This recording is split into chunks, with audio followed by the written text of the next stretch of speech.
Yes, alright mga minamahal, Alicia nyo, nagbabalik muli para sa ating panibagong video. So, ito, sabi ni PBBM, ang daming nambablockmail kay President Bongbong Marcos, no? Una si Toby Tiangco, pinagbabantaan si PBBM na kapag kampihan niya daw, itong si former House Speaker Martin Romualdez, abay, aalis na daw siya sa pinig ni PBBM. Ngayon naman, ang nagbanta ay itong si Zaldico. Binablockmail din itong si PBBM. O, ito yung sabi.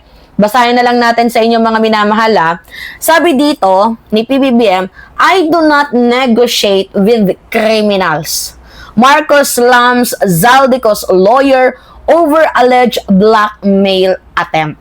Kasi itong lawyer ni Zaldico ay nagmensahe, nagpadala ng mensahe sa kampo ni PBBM na kapag kinanselan nyo daw ang passport ni Zaldico, patuloy pa daw siyang maglalabas ng video tungkol dito sa korupsyon daw po di umano ni PBBM at ng kanyang pinsan. Well, isa lang yung masasabi ko, sobrang tapang ni PBBM na sinagot niya na I do not negotiate with criminals. Bahala ka, ilabas mo kung ano yung gusto nyong ilabas.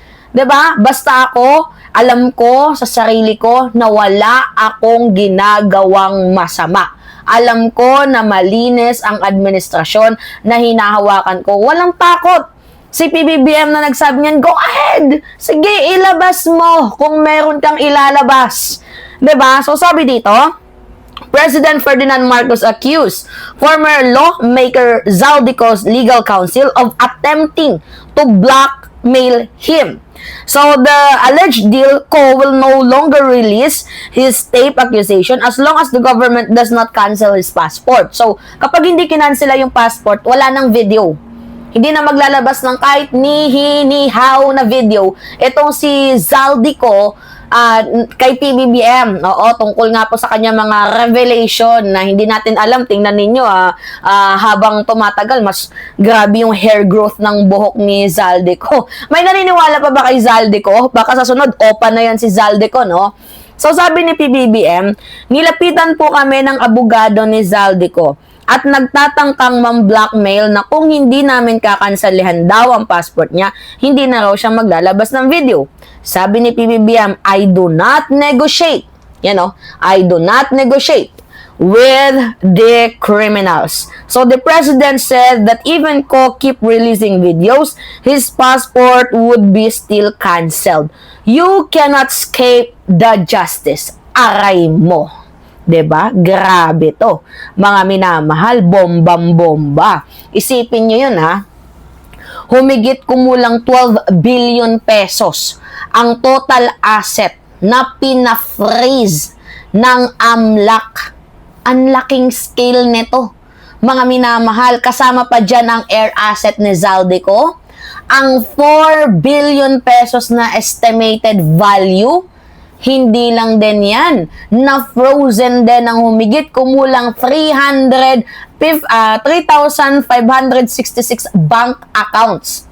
At daang-daang real estate properties, insurance policies, motor vehicles, pati mga e-wallet accounts talagang sinuklan na, tinuldukan na ni President Bongbong Marcos. Ngayon, ano nga ba yung punto natin dito? Ang pinakamatindi dito sa lahat, sinabi ni PBBM, the money of the people will be given back to the people.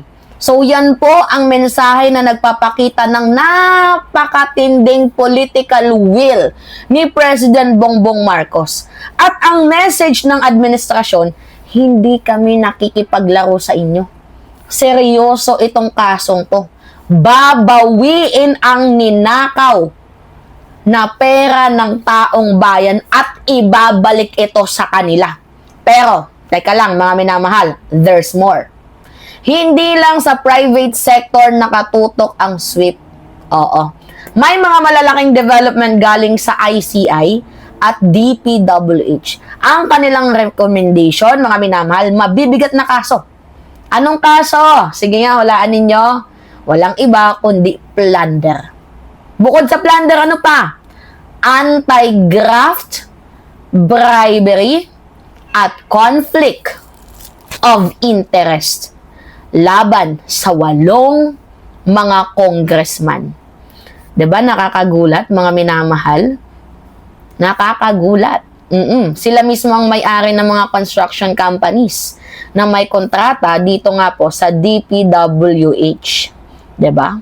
Hindi po yan pinalampas ni President Bongbong Marcos. Isa lang po ang nakikita ko kay PBBM. Sobrang strong ni President Bongbong Marcos na talagang itinaas niya ang standard ng gobyerno. Pero ito, main highlight natin si Zaldico. Ang pagtatangka ng abogado ni Zaldico na i-blackmail itong si PBBM, ang demand nila kapag hindi daw, 'di ba? Tawag dito, kapag kinansel na daw ang passport, titigil na daw siya sa mga videos niya. Kapag hindi daw kinansel, titigil na daw sa paglalabas ng ng mga videos. Hindi naman natakot si PBBM, 'di ba? Diretsahan niyang sinagot. I do not negotiate with the criminals. Sobrang solid. Bakit? Kasi hindi natatakot si PBBM. Walang atrasa na to. 'Di ba sinimulan mo, di tapusin mo yan. So, the message is very crystal clear. Kahit maglabas ka pa ng videos, kahit pa nakahubad dyan si PBBM, kahit anong kasinungalingan na edit mo dyan, makakansela pa din ang passport mo. Dahil sabi nga ni President Bongbong Marcos, you cannot escape the justice. Diba? While Marcos did not names Roy Rondellancos, official council respondent, completely untrue. I have not spoken with anyone from the government to negotiate the stoppage of the videos for the passport. As I have always maintained, I have no control over the released videos. Ko has accused Marcos of being responsible for the whopping 100 billion insertion into the 2025 budget, a national budget labeled as one of the worst passed by congressmen in the recent history. The palace has repeatedly denied the accusation, but Ko's allegation have led to the resignation of 2 key officials in Marcos' cabinet, including former Executive Lucas Bersamin and former Budget Secretary Amina Pangandaman. Prior to the Marcos allegation, Ko also accused presidential son, House Majority Leader Sandro Marcos of corruption.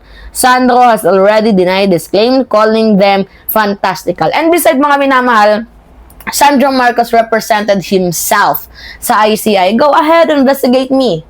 Message me kung saan, kung kailan, kung anong oras, kung anong petsa, and I will be there. 'Di ba? A-attend, pupunta, sisipot itong si Sandro Marcos kung saan man magaganap ang mga hearing na yan. 'Di ba? Alright, so yun po, kayo ano yung masasabi ninyo? Napakatindi, 'di ba, ng ating presidente. Isa lang ang masasabi ko, mas solido, mas napahanga mo kami, PBBM, dito nga po sa ginawa mong aksyon, ginawa mong hakbangin para nga po dito labanan ang korupsyon kontra dito sa mga taong mahilig mangikil sa pera ng kaban ng bayan. Alright, mga minamahal, pahingi lang ako ng comments, likes, and share.